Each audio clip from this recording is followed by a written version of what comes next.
guys. First time kong nakarating dito at first time kong umakyat dito sa grotto.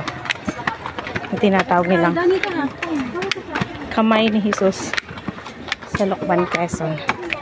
Papakita ko sa inyo. At dahil nga Sunday is church day guys, at saka family day na rin, so magkakasama kami ng aking pamilya na pumunta dito at nagsimba sa Lucban, Quezon.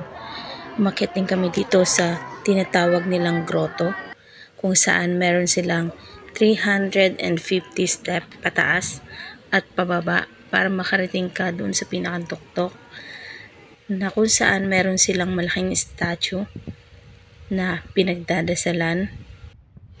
Talaga nga namang napakaganda at napakalaki nitong simbahan dito sa Kamay ni Jesus at sobrang daming tao. Grabe yung nagsisimba dito, is napakarami. Halo-halo na siguro kung saan-saang lugar. Dumarayo pa sila dito. Kasi nga guys, may mga paniniwala sila dito sa simbahan na to na tinatawag na Kamay ni Jesus na nakapagpapagaling. Kaya naman dinarayo itong Kamay ni Jesus guys, dahil nga maraming naniniwala dito na nakapagpapagaling araw. At saka marami dito mga resorts at mga restaurant na masasarap, kung saan mga lutong Tagalog yung pagkain namin, karaniwan gata.